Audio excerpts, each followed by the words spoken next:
In Beauclair, where the wine flows freely and the feasts never end, one dessert stands apart.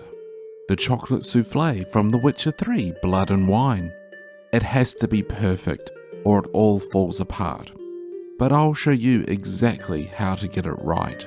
In a bain-marie, add your butter and dark chocolate and let it melt gently. Give it a stir every now and then. No alchemy required and no rushing this part. Once it's smooth, take it off the heat and whisk in your vanilla essence and egg yolks until everything's fully combined. Then transfer it into a larger bowl.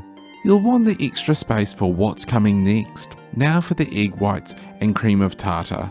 Whisk them until they've tripled in size, light, airy, almost like a spell's taken hold.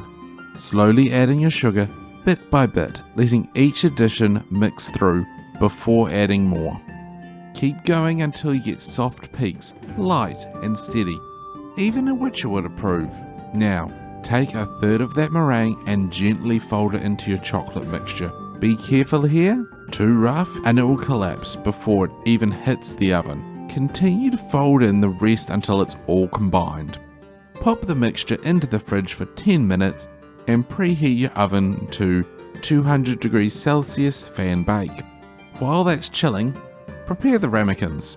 Brush them with softened butter, then coat them with sugar, tapping out any excess.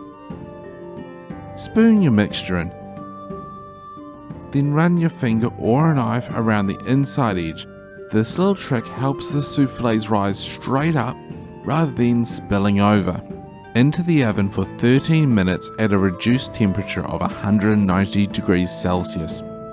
And now the race begins. In a saucepan over medium-low heat, melt your chocolate. Then add your cream and stir until smooth. You want it rich and pourable, not too thick. Think of it as your reward potion. By now your soufflés should be ready. Take them out, standing tall, but not for long, so move quickly. Pour over the chocolate, add a small mint leaf for garnish, and just like that, a dessert worthy of a Beauclair feast. If you enjoyed this one, feel free to leave a like or a comment. Until next time, enjoy the kitchen.